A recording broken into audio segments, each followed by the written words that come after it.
ग्रंथ चल रहा है प्रवचन सार आचार्य भगवान कुंद स्वामी भगवान महावीर को और शेष पंच परमेष्ठी को नमस्कार करके ग्रंथ को विस्तार कर रहे हैं। जय सिंह स्वामी और अमृत सिंह स्वामी की टीका हमने देखी। जय सिंह स्वामी की टीका चल रही थी, ये पूरा हो गया था लगभग, और टीका का थोड़ा सा खुलासा है वो रह गया था, है ना।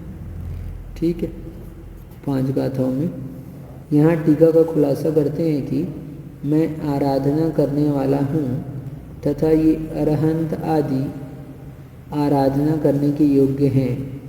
ऐसे आराध्य आराधक का जहाँ विकल्प है उसे द्वैत नमस्कार कहते हैं। ठीक है, द्वैत का मतलब होता है दो कौन कौन है, तो एक जिसको नमस्कार किया जा रहा है वो, और एक जो नमस्कार कर रहा है वो, ये 2 होने से द्वैत हो गया। इसको कहते हैं द्वैत नमस्कार। ठीक, तथा इसको ही कहते हैं द्वैत भक्ति। जहाँ भक्त और भगवान होते हैं, सीधी सीधी बात है, वहाँ द्वैत भक्ति कहलाती है। जहाँ भक्त भगवान 2 नहीं होते, भक्ति ही स्वयं अपने में लीन हो जाता है भक्ति करते करते, तो वो अद्वैत भक्ति होती है, द्वैत नमस्कार कहते हैं। तथा राग देश आदि औपाधिक भाव के विकल्प से रहित जो परम समाधि है, उसके बल से आत्मा में ही आराध्य आराधक भाव होना, अर्थात दूसरा कोई भिन्न पूज्य पूजक नहीं है, मैं ही पूज्य हूँ, मैं ही पुजारी हूँ, ऐसा एकत्व भाव स्थिरता रूप होना, उसे अद्वैत नमस्कार कहते हैं। सरल भाषा में यहाँ बता दिया। ठीक है, क्या है वहाँ पर दूसरा नहीं है, मैं ही पूज्य हूँ और मैं ही पुजारी हूँ। कब? औपाधिक भाव के विकल्प से रहित परम समाधि है तब। ठीक है, यानी निर्विकल्प समाधि में लीन है, परम समाधि में है, उसी की अद्वैत भक्ति होती है ना। हमारे नहीं होती है अभी, हमारे तो आराध्य आराधक भाव की भक्ति चलती रहती है, लेकिन हमको इससे ये जानना चाहिए कि हमको द्वैत भक्ति से उठकर अद्वैत भक्ति का पुरुषार्थ करना चाहिए, है ना। आगे की स्टेज है। पूर्व गाथाओं में कहे गए 5 परमेष्ठियों को इस लक्षण रूप द्वैत तथा अद्वैत नमस्कार करके मठ चैत्यालय आदि व्यवहार आश्रम से विलक्षण भाव आश्रम रूप जो मुख्य आश्रम है उसको प्राप्त होकर मैं वीतराग चारित्र को आश्रय करता हूँ। ठीक है, यहाँ कह दिया पंच परमेष्ठी को नमस्कार करके, द्वैत अद्वैत दोनों प्रकार का नमस्कार करके आचार्य भगवान ने 5वीं गाथा में कहा ना, उपसंपयामी, है ना। तो ऐसा प्राप्त होता हूँ, किसको? आश्रम को प्राप्त होता हूँ। कौन से आश्रम को? कोई आश्रम में नहीं जाते, मठ में आश्रम में नहीं, चारित्र ही आश्रम है। ठीक है, ऐसे व्यवहार आश्रम से विलक्षण, ये व्यवहार से आश्रम कहलाते हैं। जहाँ मठ है, जहाँ साधु लोग रहते हैं वो, क्योंकि वहाँ पर वो अद्वैत भक्ति का पुरुषार्थ करते रहते हैं, तो ऐसे स्थान होने के कारण से वो स्थान भी आश्रम कहलाता है। वो आश्रम क्यों कह रहे हैं हम? वास्तव में वो आश्रम नहीं है। आश्रम तो क्या है? निज में लीन होना, निज का आश्रय लेना, वही चारित्र है, वही आश्रम है। तो उस आश्रम का पुरुषार्थ जहाँ पर किया जाता है, तो वो स्थान भी उपचार से आश्रम कहलाता है। जिसको हम मठ और आश्रम कहते हैं, वो व्यवहार से आश्रम कहलाते हैं। तो उससे भिन्न जो भाव आश्रम है ना, वो जो मुख्य आश्रम है, उसको प्राप्त होकर वीतराग चारित्र को आश्रय करता हूँ। यानी उन्होंने भावना भाई है, वीतराग चारित्र जिससे निर्वाण होता है, अर्थात रागादिकों से भिन्न यह अपने आत्मा से उत्पन्न सुख स्वभाव का रखने वाला परमात्मा है, सो ही निश्चय से मैं हूँ। अब क्या कह रहे हैं? जो ये परमात्मा है वही मैं हूँ, जो मैं हूँ सो है भगवान। अंतर यही ऊपरी जान, वे विराग मैं राग वितान। तो ऐसे जब अपन परमात्मा के बारे में, अपने बारे में जान रहे हैं, तो परमात्मा की भक्ति करते करते उनको भी विलीन करके निज में लीन हो जाते हैं, तो वहाँ अद्वैत भक्ति होती है। तो इसलिए कह रहे हैं राग आदि को से भिन्न या अपने आत्मा में उत्पन्न सुख स्वभाव को रखने वाला परमात्मा है। परमात्मा कैसे हैं? राग आदि से भिन्न अपने स्वभाव में लीन है, वो परमात्मा है। तो ऐसे ही निश्चय से मैं भी हूँ, ऐसा ही हूँ। ये राग आदि भाव जो हैं मेरे, वो मेरे नहीं है ना। वास्तव में तो वो मेरे भाव नहीं है, ऐसा विश्वास करके अपने में तब लीन हो पाते हैं। तो ऐसा भेद ज्ञान तथा वही परमात्म स्वभाव सब तरह से ग्रहण करने योग्य है, ऐसी रुचि रूप सम्यक दर्शन। ऐसा भेद ज्ञान हुआ कि क्या कि राग भिन्न है और मैं भिन्न हूँ। ये राग आदि मेरे स्वभाव नहीं है, ये विकारी भाव मेरे स्वभाव नहीं है, ये मेरे साथ हमेशा रहते हैं क्या? नहीं रहते हैं, तो वो मेरे नहीं है। तो ऐसा जब हमको भेद ज्ञान हुआ तो उस भेद ज्ञान पने का ही जैसा विश्वास कर लेना, इसी को कहते सम्यक दर्शन। अपने आप को उन सब से भिन्न जान लेना, श्रद्धा कर लेना ऐसी क्या कि ये मैं नहीं हूँ। ठीक, अभी हमको श्रद्धा रहती है ये चीज़ हमारी है, हाँ। तो जब तक चीज़ हमारी है हमको रहती है तो हमको क्या होता है, उससे राग रहता है। अब हम किसी को देते नहीं है, या अपने पास रखे रहते हैं, या संभाल के रखते हैं, या नहीं भी संभाल के रखे तो अपनी तो है, ऐसा भाव रहता है अंदर में। तो ऐसे ही जो राग आदि विकारी भाव हैं उनसे भेद विज्ञान की श्रद्धा हो जाएगी, ये मेरे सब नहीं है। हम लोग परेशान होते हैं ना, ये हमारे इतने विकार आते हैं, बुरे विचार आते हैं, ये कैसे नष्ट हो, कैसे नष्ट हो, कैसे नष्ट हो। तो हम अभी तक उनको अपना स्वीकार करते रहते हैं, इसलिए वो हमसे नष्ट नहीं हो पाते। तुम जिस दिन ये विश्वास कर लो कि ये मेरे है ही नहीं, तो क्या होगा? तो आएंगे और नष्ट हो जाएंगे, आएंगे और नष्ट हो जाएंगे, उनसे आप इफेक्टेड नहीं होगे, वो आपको प्रभावित नहीं करेंगे। ठीक है, तो इसलिए भेद विज्ञान जरूरी है। तो भेद ज्ञान तथा वही परमात्मा स्वभाव सब तरह से ग्रहण करने योग्य है।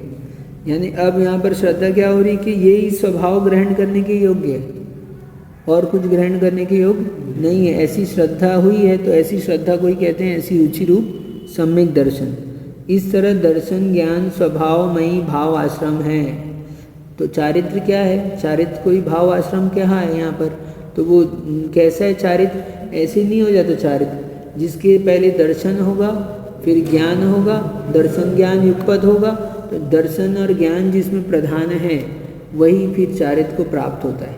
पहले विश्वास नहीं किया है और सोचे कि मैं व्रतों को धारण कर लूँ तो फिर वो बाहर से व्रत का पालन करेगा, लेकिन क्या होगा उससे उसका लाभ नहीं होने वाला। ठीक, इस तरह दर्शन ज्ञान स्वभावमयी भाव आश्रम है। इस भाव आश्रम पूर्वक आचरण में आता हुआ जो पुण्य बंध का कारण वो सराग चारित्र है। भाव आश्रम पूर्वक जो भी कार्य किया जा रहा है पुण्य बंध के कारण है। ये समिति आदि का पालन है, जो व्रत आदि का ग्रहण है, तो वो सब क्या है? वो सराग चारित्र है, वो पुण्य बंध का कारण है। ठीक है, पुण्य भी कब बंधेगा? जब भाव आश्रम पूर्वक होगा। अंतरंग में ये रुचि होगी कि मुक्ति जाना है, अंतरंग में श्रद्धा होगी कि ये मैं नहीं हूँ, ऐसी श्रद्धा ज्ञान के साथ में, और तब वो कार्य को करेगा, तब वो सराग चारित्र की श्रेणी में आएगा। और उस सराग चारित्र से क्या होता है? पुण्य बंध होता है। ठीक है, चारित्र से नहीं होता। चारित्र के साथ में जो राग होता है अपने को, सराग चारित्र कहा ना अपन ने, तो राग सहित चारित्र है। तो चारित्र से तो कर्म की निर्जरा होती, संवर होता है, लेकिन जो साथ में राग रखा हुआ है ना, ठीक है, तो उससे क्या होता है? उससे बंद होता है, उससे पुण्य का बंद होता है। घी से उंगली जल जाती है ना, कभी कभी जलती है ना, है ना? बताओ जलती कि नहीं बेटा? जलती है ना, घी से उंगली जल जाती है ना? समर्थ भैया, ठीक है। तो घी से उंगली किसी की नहीं जलती, हाँ, लेकिन कहते क्या है अपन? घी से जल गई। तो घी में जो गर्माहट थी, उस गर्म अंश से उंगली जली है, और जल जाता है तो ऊपर से घी लगाते हैं क्या है? तो यदि घी से उंगली जलती तो फिर घी क्यों लगाते ठीक करने के लिए जलने के बाद में? हाँ, वो तो जलाता है तो घी से उंगली नहीं जली है। घी के साथ जो उष्णता है, अग्नि की उष्णता है, वो गर्म घी जिसको कह रहे हैं हम, उससे उंगली जली है। तो ऐसे ही सराग चारित्र से पुण्य बंध होता है, हमने कहा। तो चारित्र से पुण्य बंध नहीं होता, चारित्र के साथ में जो राग है, घी के साथ में जो उष्णता है वो जला रही है, ऐसे ही चारित्र के साथ में जो राग है वो बंद करा रहा है पुण्य का। नहीं तो चारित्र से यदि बंद होने लगेगा तो फिर मोक्ष कैसे जाएगा, कोई मोक्ष नहीं जा पाएगा, है ना। तो ये बहुत अच्छे से समझना। क्या घी से उंगली बोलो जलती कि नहीं? अभी तो जलती है बोल रहे थे आप लोग, अभी इतना जल्दी बदल गए। हाँ, तो घी के साथ जो उष्णता है, अग्नि की उष्णता, गर्म घी है, उससे उंगली जली है। तो ऐसे ही समझना, सराग चारित्र से पुण्य बंद होता है। तो इसका मतलब चारित्र के साथ में जो राग का अंश है वो बंद का कारण है, चारित्र से बंद नहीं होता है। ठीक, उसे हे जानकर, अब सराग चारित्र को हे जानकर त्याग करके निश्चल शुद्धात्मा के अनुभव स्वरूप वीतराग चारित्र भाव को ग्रहण करता हूँ। अब यहाँ क्योंकि वीतराग चारित्री साक्षात क्या है, मोक्ष का कारण है। सराग चारित्र रहेगा जब तक पुण्य बनते जाएगा, तो फिर इधर निर्जरा करते जा रहे, इधर पुण्य बनते जा रहा है, तो ऐसे मोक्ष तो होगा नहीं। तो इसलिए वीतराग चारित्र को प्राप्त करेंगे, तो वहाँ पर फिर क्या होगा, वहाँ पुण्य बंध का भी संवर हो जाएगा और फिर होगा मोक्ष। जो संवर पूछ रहे थे अभी, तो ऐसे आना रुक जाए क्या, एक तरफ से टंकी में पानी आ रहा है और आप इधर सफाई कर रहे हो, हाँ क्या, तो क्या होता है, कब होगी सफाई टंकी की, उधर से तो आते जा रहा है ना, पहले बंद कर दो दिया, वॉल बंद कर दिया, अब कोई एंट्री नहीं है, अब ये पानी यूज़ कर लो, खाली कर लो, और खाली करने के बाद में अब सफाई कर लो, है ना। तो यदि आते रहेगा तो कभी भी सफाई नहीं हो पाएगी। तो इसलिए सराग चारित्र से वहाँ पर मुक्ति नहीं होती है, क्योंकि आ रहा है वहाँ तो पुण्य बंद हो रहा है, आ रहा है, आ रहा है, आ रहा है, तो आ रहा है तो नहीं होगा। इसलिए क्या है, उसको हे जानो। किसको हे, सराग चारित्र को हम हे जान रहे हैं। क्यों हे जान रहे हैं, हमारे लिए इष्ट क्या है, हमारे लिए मोक्ष इष्ट है, और मोक्ष का कारण क्या है, वीतराग चारित्र है। तो इसलिए हमारे लिए वही है, फोकस तो वही है। लेकिन प्रोसेस में जब जाएंगे तो सराग चारित्र के बिना किसी को आज तक वीतराग चारित्र की प्राप्ति नहीं हुई है ना। नहीं तो लोग सोचने लगे अपन को सराग चारित्र धारण, अपने को समर्थ भी है मुनि, सम्यक मुनि नहीं बनना। क्यों, अपने को तो क्या है, मोक्ष चाहिए ना, है ना। मुनि बनेंगे तो पुण्य बंधेगा, संसार में रहना पड़ेगा, तो इसलिए मुनि नहीं बनना अपने को सीधा कब होगा मोक्ष, मोक्ष का मोक्ष हो जाएगा मोक्ष तो कभी मोक्ष, हाँ, बिना मुनि बने, क्या बोला आपने, पक्का, ठीक है। इसका मतलब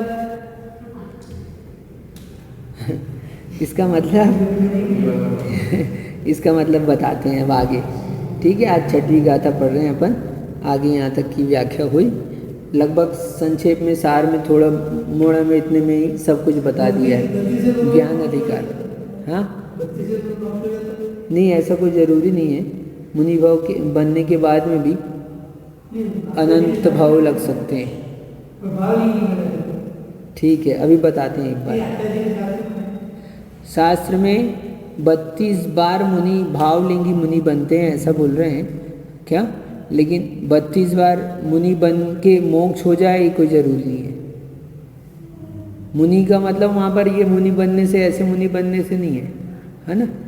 क्या 32 बार संयम प्राप्त होता है, वो करणान योग की अपेक्षा से वहाँ पर 32 योग कहे जाते हैं, लेकिन 32 बार मुनि बन के निर्माण हो जाए तो मुनि बन यो क्या अनंत बार ग्रेवक उपजायो पे शुद्धात्म नहीं होगा। 32 भाव में नहीं होगा मोक्ष, जरूरी नहीं है।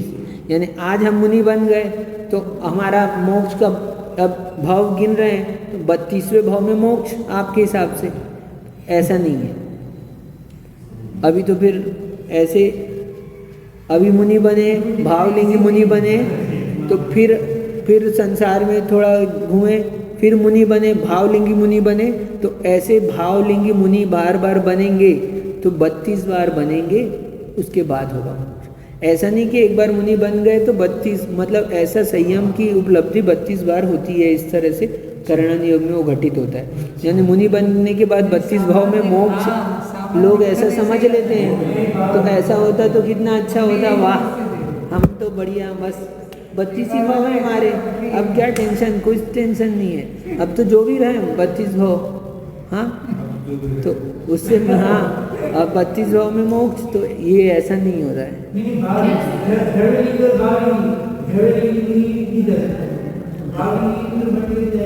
हाँ, तो भावलिंगी मुनि बन गया अभी, तो 32 भाव के बाद मोक्ष हो जाएगा क्या? नहीं है। कहाँ लिखा है? आप खोज के लाना, अपन देखेंगे। लगातार बनते हो कोई ज़रूरी नहीं है, लगातार तो नहीं बनते।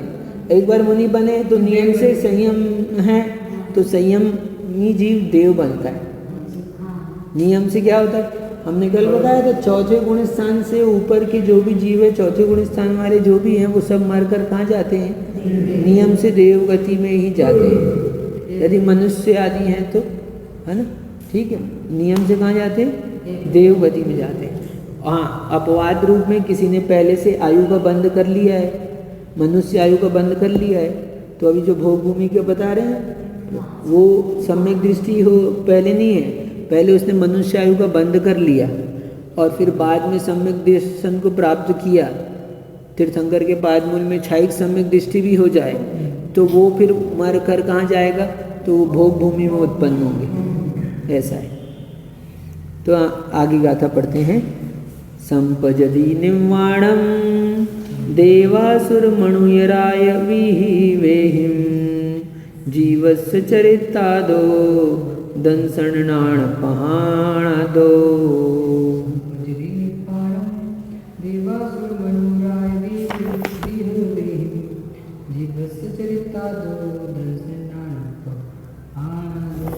अब यहाँ पर आचार्य भगवान कुंद स्वामी ने जो वीतराग चारित्र को प्राप्त होता हूँ ऐसा कहा था, तो अब यहाँ से प्रारंभ करते हैं। बता रहे हैं इस गाथा में कि क्या भूमिका में कह रहे हैं। आगे स्वयं आचार्य कुंद ही वीतराग चारित्र को अभीष्ट फल यानी मोक्ष का जनक होने से उपादेय और सराग चारित्र को अनिष्ट फल यानी स्वर्ग आदि की प्राप्ति का कारण होने से हे बतलाते हैं। यानी इस गाथा में अब क्या बता रहे हैं वो कि वीतराग चारित्र से निर्वाण की प्राप्ति होती है तो वो हमारे लिए उपादेय है, और सराग चारित्र से स्वर्ग आदि की प्राप्ति होती है वो हमारे लिए हे है। इष्ट क्या है? हमको इष्ट क्या है? मोक्ष इष्ट है। इष्ट जो प्रिय है, जो चाहिए, जो हमको इच्छा है, जो प्राप्त करना है, वो इष्ट है। तो इष्ट है हमारे लिए, मोक्ष इष्ट है। तो मोक्ष इष्ट है तो बाकी के सब क्या हो गए? अनिष्ट, है ना। बाकी के सब क्या हो गए? अनिष्ट हो गए। तो स्वर्ग आदि का प्राप्त होना भी हमारे लिए क्या है? अनिष्ट है। यहाँ कहते हैं दर्शन ज्ञान, गाथा का अर्थ कर रहे हैं, दर्शन ज्ञान प्रधान लिखा ना, दंसन नाण पहाण आदो, तो यहाँ दर्शन ज्ञान प्रधान युक्त चारित्रात यानी चारित्र से, यानी चारित्र कौन सा चारित्र? दर्शन ज्ञान प्रधान हो जिसमें, ऐसा चारित्र। यानी पहले सम्यक दर्शन हो, सम्यक ज्ञान हो, फिर चारित्र हो। नहीं तो खाली चारित्र मात्र समझ लिए, दर्शन ज्ञान नहीं है तो वो चारित्र चारित्र संज्ञा के लिए कार्यकारी नहीं है और उससे कुछ भी फल की प्राप्ति होने वाली नहीं है। इसलिए हम चारित्र की बात कर रहे हैं। चारित्र का मतलब क्या है? तो यहाँ पर चारित्र का मतलब दर्शन और ज्ञान जिसमें प्रधान है, ऐसा चारित्र। ठीक, तो दर्शन ज्ञान प्रधान, और दर्शन ज्ञान कौन से? सम्यक दर्शन सम्यक ज्ञान ही प्रधानता युक्त जो चारित्र है वो जीवस्य यानी जीव को क्या कराता है? वो देवासुर मणुय राय विभवे लिखा, देवासुर मणुय राय वेहिम, तो देव यानी देवराज, असुरराज यानी धर्मेंद्र का पद, और मनुष्य राज यानी चक्रवर्ती की विभूति के साथ निर्वाणम संपद्यते, निर्वाण भी प्राप्त होता है। यानी चारित्र को धारण करने से देव होता है, असुरेंद्र होता है और चक्रवर्ती भी होता है, और चक्रवर्ती होने के बाद में फिर निर्वाण को प्राप्त होता है परंपरा से। ठीक, यानी अभी बताएंगे, इसमें विस्तार से करेंगे। तो यहाँ पर आएगा, अपन आगे देखते हैं। देवराज यानी इंद्र हो गया, असुरराज, असुरराज यानी धर्मेंद्र हो गया, और मनुजराज यानी चक्रवर्ती हो गया। देव का राजा, असुर का राजा और मनुष्यों का राजा। टीका पढ़ते हैं यहाँ पर, आचार्य भगवान अमृतचंद स्वामी की टीका है। दर्शन ज्ञान की प्रमुखता युक्त वीतराग चारित्र से मोक्ष प्राप्त होती है। ठीक है, मोक्ष प्राप्त होता है। दर्शन ज्ञान की प्रमुखता से वीतराग चारित्र से मोक्ष प्राप्त होता है, और उसी ही यानी उसी दर्शन ज्ञान प्रधान सराग चारित्र से, ठीक, दर्शन ज्ञान प्रधान ही है। ये भी सराग चारित्र, ऐसा नहीं कि दर्शन ज्ञान नहीं है, तो हाँ, विश्वास चाहिए। दर्शन ज्ञान प्रधान सराग चारित्र से देवराज, असुरराज और मनुजराज के वैभव का जो परिणाम से क्लेशजनक है संबंध प्राप्त होता है। ठीक है, यानी कि जितने भी वैभव मिलते हैं ना, ऐसे ही नहीं मिलते। आपको संसार के भी वैभव मिल रहे हैं ना, जो भी अभी मान लो जो संपत्तिशाली है, वैभवशाली है, धन वैभव है, जो भी है, तो वो सब भी मिले हैं ना, तो वो कोई पाप के काम से नहीं मिले। क्या कुछ काम अच्छा किया है, उस काम से ही आपको पुण्य, वो वैभव मिल रहे हैं। अभी हम और ज़्यादा वैभव की बात नहीं कर रहे, अभी तो ये संसार के वैभव की बता रहे हैं आपको, कि ये जो संसार के भी आपको वैभव दिख रहे हैं ना, मिल रहे हैं ना, स्त्री सुख मिल रहा है, संपत्ति मिल रही, जो भी मिल रहा है, ये भी पूर्व के पुण्य से ही मिले हैं। ठीक है, तो यहाँ पर बता रहे कि सराग चारित्र से क्या होगा, तो देवेंद्र होगा या असुरेंद्र होगा या चक्रवर्ती होगा, उनका वैभव प्राप्त होगा। कितना वैभव, यानी कि ये मुनिराज को भी वैभव मिलता है। जितना वैभव इन्होंने छोड़ा है उससे कई गुना वैभव मिलेगा, लेकिन वैभव के ऊपर दृष्टि रहेगी तो वैभव नहीं मिलेगा, है ना। क्योंकि दर्शन ज्ञान प्रधान चारित्र का सराग चारित्र कहा, और सराग चारित्र में हमने पहले कह दिया है भेद, जिसको अपने विकारी भावों पर ही क्या है, अपना तो नहीं है, भेद विज्ञान है, उसी को ये सब मिलने वाला है। नहीं तो सोच खुश हो जाए आदमी। विभूति निर्वाण की संपदा कहाँ गए, वैभव को, और ये वैभव कैसे दिखने, जो परिणाम क्लेशजनक है ना। मोक्ष के सुख अच्छा है कि स्वर्ग का सुख, लेकिन पहले स्वर्ग मिल जाए तो फिर स्वर्ग का सुख देख के जाए ना अपन, मोक्ष में जाए तो, हाँ, तो वो अच्छा है ना ज़्यादा। हाँ,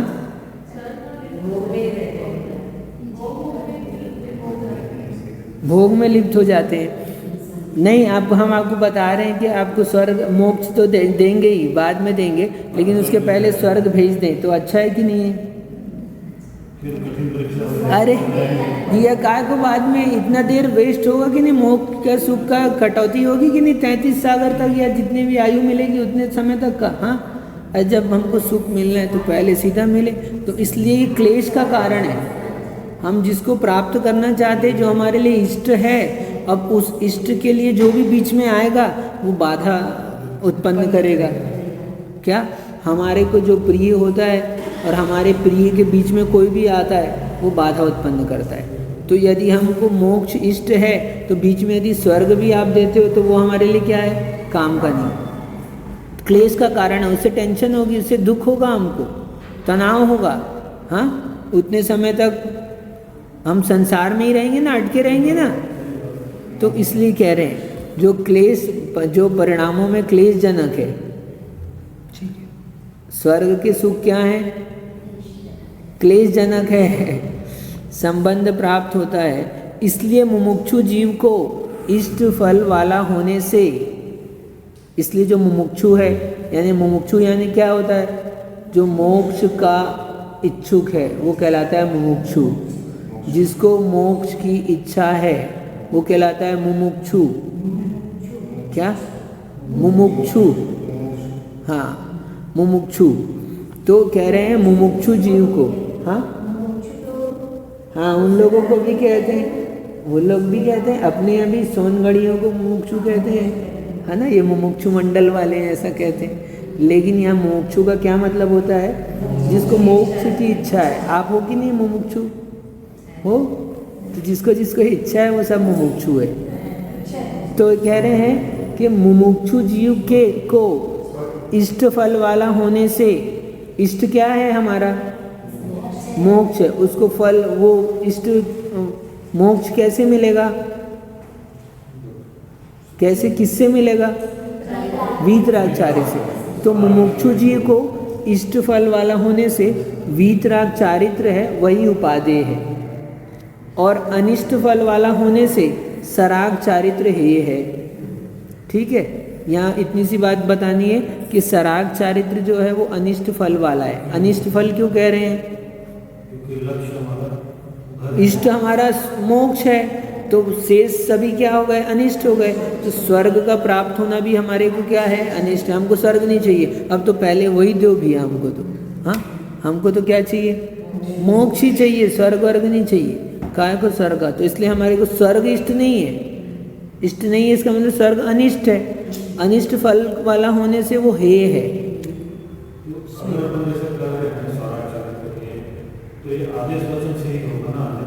हाँ, ये आदेश वचन से ही है। ज्ञानी हो गए तुम अब। आदेश वचन से ही है ये, क्योंकि ये यहाँ पर क्या है? हाँ, कहाँ पर है? हाँ, अभी किस लिए? अभी पूरा इसका ही वर्णन चलेगा आगे, सराग वीतराग चारित्र के लिए ही चलेगा। तो यहाँ पर आदेश वचन है क्या कि हर किसी के लिए नहीं है। भैया तुमको 12वीं पहुँचना है, 12वीं पढ़ना है, तुमको डॉक्टर बनना है ना? डॉक्टर बनना है ना? तो क्यों डॉक्टर बनना है बेटा? हाँ, क्या बनना है? माता जी। तो ठीक है, मान लो डॉक्टर बनना है तो ठीक है, स्कूल का नहीं पढ़ो, तुम सीधा डॉक्टर का पढ़ा दे रहे तुम। हाँ, तो इसलिए तो नहीं, ठीक है, डॉक्टर बनना तो है, लेकिन अभी जो पढ़ना है वो पढ़ना पड़ेगा ना। तो इष्ट तो मोक्ष है, लेकिन अभी ये करना है तो ये करना ही पड़ेगा कि नहीं करेगा? नहीं तो महाराज बोले नहीं हमको कुछ नहीं, हमको तो मोक्ष जाना है, हम कुछ भी नहीं करेंगे, ना आहार करेंगे ना विहार करेंगे। क्यों? क्या होगा? अरे भैया आहार भी करना पड़ेगा और विहार भी करना पड़ेगा, तो सब करना पड़ेगा। विशेषार्थ कहते हैं। सम्यक दर्शन और सम्यक ज्ञान के साथ जो सुख का साधन जान संयमाचरण में अनुराग होता है उसका नाम सराग चारित्र है। सम्यक दर्शन और सम्यक ज्ञान के साथ में जो सुख का साधन है, ठीक है, ऐसा सुख का साधन जान करके जो संयम में अनुराग होता है। क्या? संयम को सुख का साधन जानते हैं तो संयम के प्रति अनुरागी होते हैं। आपको लगता है इतना दुख कैसे सहन कर रहे हैं, आपको दुख का साधन दिखता है, ये गर्मी है, एक समय भोजन है, कष्ट है, कपड़े नहीं है, केस लोच है और पीड़ा है, तो ये सुख के साधन है कि दुख के? तो दिख रहा है दुख है, लेकिन हाँ साधन किसका है? ये सुख का साधन जानता है तो इससे अनुराग करता है। और जो इसको सुख का साधन नहीं जानेगा ना, उसको अनुराग नहीं आएगा, उसको लगेगा अरे यार काय को मुनि बना दिया। हाँ, केस लो जरे राम, क्यों? क्या लगेगा? नहीं, आपको तो लगता है अच्छा नहीं, किसी को लगे तो मान लो, क्यों? क्यों उसको लगेगा कि यार ये दुख, बहुत पीड़ा होती है, बहुत होती है, तकलीफ होती है, देखने वाले इस चीज का कष्ट, वो पहले यही बोलेंगे। बस अब जान ले कि इसको सुख का साधन जानेगा तो उसके प्रति प्रीति होगी, और सुख का साधन नहीं जानता है तो इसलिए प्रीति नहीं होती है। हमको चारित्र के प्रति अनुराग क्यों नहीं है? क्योंकि हमको लगता है चारित्र से तो कष्ट होता है। दिखता क्या है? हमको कष्ट दिख रहा है ना, तो हमको जिसको लगे कि चारित्र से क्या होगा, सुख मिलेगा, तो वो चारित्र की ओर बढ़ेगा, और जिसको लगेगा चारित्र से क्या होगा, दुख मिलेगा, तो चारित्र से दूर भगेगा। इतनी सी बात है। क्या है? आई बात समझ में? क्या बता रहे हैं? जो सुख का साधन समझता है हाँ, हम बोलेंगे कि भैया रात्रि भोजन का त्याग कर दो, तो तुमको लगेगा क्या, जिसको लगेगा कि रात्रि में भोजन त्याग करने से अपने को सुख मिलेगा तो वो तुरंत हाँ भैया अपन करने को तैयार है। और जिसको लगेगा अरे रात में भोजन छोड़ देंगे तो हालत ख़राब हो जाएगी अपनी, तो फिर क्या है, तो उससे नहीं छूटेगा। तो जिसको सुख दिखेगा उसमें, है ना, कोई चीज़ हमको लगता है इससे अपने को कुछ फ़ायदा है तो अपने को वस्तु लेने में देर लगती है क्या? नहीं लगती। पता चले संयम से फ़ायदा है सम्यक, तो संयम लेने में देर लगेगा क्या? नहीं लगेगा। तो उसको सुख का साधन अनुभव करके संयमाचरण में अनुराग होता है, अनुराग है संयम के प्रति।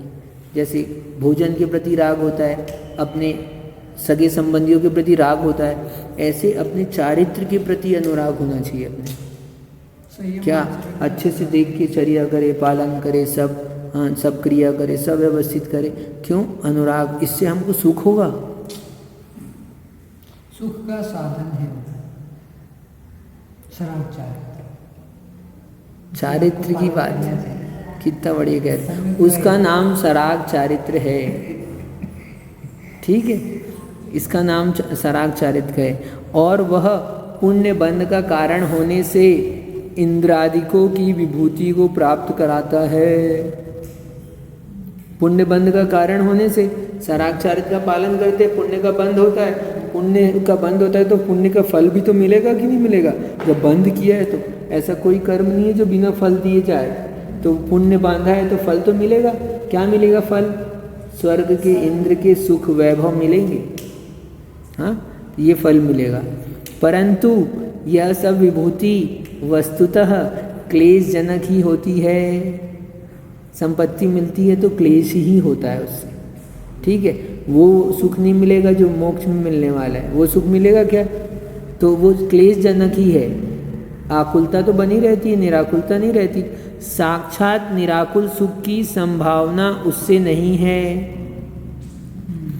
उससे नहीं है का मतलब यहाँ पर सराग चारित्र से साक्षात निराकुल सुख जो है वो नहीं मिलने वाला है। इसलिए साक्षात शाश्वतिक निर्बाध सुख के अभिलाषी उसे हे ही मानते हैं। इसलिए जिसको शाश्वत सुख चाहिए उसके लिए क्या है? उसके लिए तो सराग चारित्र क्या है? हे ही मानते हैं, उसके लिए हे है। उसके लिए सराग चारित्र में क्या उपाधि दृष्टि नहीं है। यह बात अलग है। अब विशेषार्थ पढ़ रहे हैं क्योंकि, तो इसमें लोगों को ऐसा ना लगे कि लोग चारित्र से डर जाएं, नहीं तो लोग कहें महाराज चारित्र का निषेध कर रहे हैं। तो इसलिए थोड़ा सा हाथ लगाना पड़ता है यहाँ पर धीरे से कि यह बात अलग है कि जबकि जीव की शुद्ध आत्मस्वरूप में स्थिति नहीं होती तब तक उन्हें अपेक्षाकृत वह भी ग्राह्य होता है। जब तक आत्मा में स्थिर होने, जब तक तुम्हारी ध्यान करने की सामर्थ्य नहीं है तो भैया तुम क्या करो? तुम पूजा करो, क्या करो? तुम अभिषेक करो, है ना?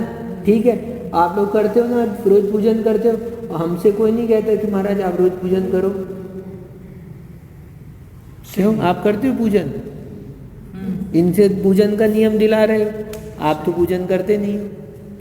हाँ, तो इसलिए ठीक है, जब तक उसमें जाने की स्थिति नहीं है तब तक क्या करो भैया, तुम्हारे लिए दूसरे काम है। कुछ नहीं होता तुम आओ, बस मंदिर में आओ, प्रवचन आओ, कुछ नहीं होता दर्शन करने आओ।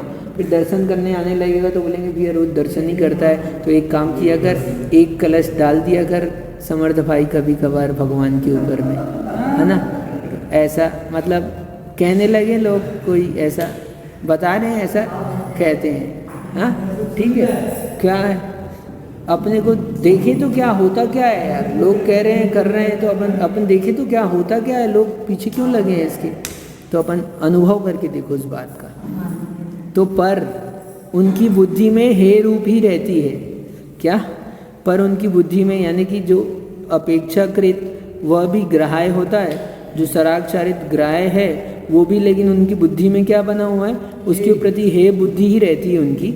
इसके विपरीत जो राग भाव के बिना संयम रूप आचरण होता है वह चूंकि साक्षात मोक्ष का कारण है, अतः वह सर्वथा उपादेय ही होता है। वो तो सर्वथा उपादेय ही है, उसमें कभी हे पना नहीं आता। सरागचारित में अपन कभी हे पना कभी उपादेयपना घटित करते हैं, लेकिन वीतरागचारित में कभी हे पना उसमें तो उपादेयपना ही है सर्वथा। वीतराग चरित में सराग चरित में कथनचित उपादेयपना, कथनचित हेपना है।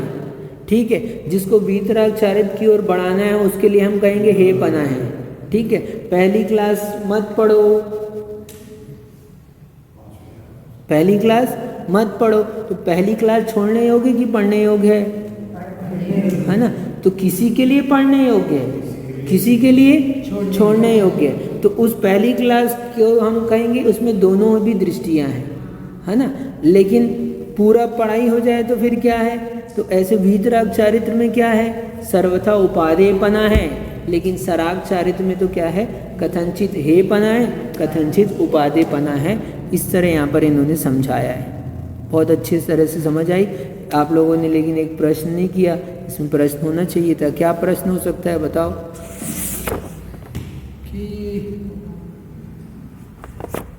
क्या प्रश्न हो सकता है? देव बना दिया, सराग चारित्र से देव बनता है, ठीक है, और असुरेंद्र बनता है। असुरेंद्र बनता है क्या? हाँ, असुर यानी 3 सम्यक दृष्टि जीव है, वो कहाँ जाता है? स्वर्ग देव में जाएगा, है ना? असुरेंद्र तो नहीं बनता, लेकिन इसमें लिखा असुरेंद्र भी बनता है। कभी सुरेंद्र के फल, कभी असुरेंद्र के फल, और कभी मनुष्य के फल प्राप्त करता है, ऐसा लिखा है, इसमें लिखा ना। तो ये आचार्य भगवान ने कैसे लिखा? देव दुर्गति जिसे कहा जाता है, असुरेंद्र। तो यहाँ सर्वथा नहीं, देव दुर्गति वाला यहाँ असुरेंद्र कह रहे, धर्मेंद्र कह रहे हैं। तो जो संयम को धारण करता है, लेकिन क्या होता है? निदान बंद कर लेता है और सम्यक दर्शन से च्युत हो जाता है। क्या? निदान बंद करता है और सम्यक दर्शन से च्युत हो जाता है, तो वो असुरेंद्र के पद को प्राप्त करता है। नहीं तो जो सम्यक दृष्टि होता है वो नियम से क्या, वो सुरेंद्र में ही उत्पर भी उत्पन्न होता है। 4 प्रकार के देव होते हैं, भवनवासी, वैंतर, ज्योतिष और वैमानिक। तो जो भी सम्यक दृष्टि जीव है वो सब वैमानिक में उत्पन्न होंगे। तो ये संयम का पालन करने वाला है, ये नीचे कैसे उत्पन्न होगा? तो ये भी ऊपर ही उत्पन्न होगा। तो ऊपर का तो बता दिया देवेंद्र, लेकिन असुरेंद्र कहाँ आता है? तो असुरेंद्र तो नीचे का कैटेगरी है ना, तो असुरेंद्र क्यों बना रहे? तो ये जो संयम का पालन तो करेगा, लेकिन बाद में क्या करेगा? वो उसकी विराधना कर देगा, मिथ्या दृष्टि हो जाएगा, सम्यक का घात कर देगा, निदान बंद कर लेगा, छोड़ देगा, तो फिर वो क्या हो जाएगा? असुरेंद्र हो जाएगा। और देव दुर्गति कब होगी? और देव दुर्गति तो 2 तरह से कही जाती है। ये 3 में उत्पन्न होना, ये भी देव दुर्गति कही जाती है। और भगवती आराधना में एक अपेक्षा से जो ऊपर के वैमानिक देव हैं, इनमें भी जो भेद हैं, इनमें भी निकृष्ट जाति के देव होते हैं। ठीक है, तो जो निकृष्ट जाति के देव होते हैं वो भी देव दुर्गति के अंतर्गत कहे जाते हैं। नहीं तो ये हाथी बन गया, ये देव दुर्गति है। अभियोग जाति के देव क्या है? वहाँ पर बना तो देव है, लेकिन क्या करना पड़ेगा? तुम बने रहो, सूर्य के विमान को खींचते रहो, क्या घोड़ा बन जाओ, तो वो काम करते हैं। वहाँ भी है ना, ऐसे वहाँ भी निकृष्ट होते हैं देव, उनके ऊपर में भी वैमानिक देव में भी सब कैटेगरी हैं। तो वहाँ पर भी जो हीन जाति का देव है वो देव दुर्गति में वो भी गिने जाते हैं। और ऐसे देव दुर्गति में ये 3 भवनत्रिक आदि भी ये भी गिने जाते हैं। इस तरह से समझना। हाँ नहीं, अरे सौधर्मेंद्र से तो नीचे का है, सब ऊपर ऊपर के इंद्र उससे बड़े बड़े हैं, लेकिन हमारे दिमाग में क्या भरा हुआ है? सौधर्मेंद्र, क्योंकि सब काम करने को क्या होता है? उसको मिलता है, सब काम उससे करवाए जाते हैं, नियोग है उसका, तो इसलिए उसकी महानता है, उसको स्थान दिया जाता है। लेकिन बाकी जो महेंद्र है और दूसरे इंद्र है वो सब उससे बड़े हैं। क्योंकि अपन क्या देखते हैं? गति शरीर परिग्रहाभिमान तो ही ना। ऊपर ऊपर के स्वर्ग क्या हैं? उसमें ऊपर ऊपर के स्वर्गों में गति शरीर से छोटे हैं, लेकिन ऊपर के स्वर्ग क्या हैं? बड़े हैं ना।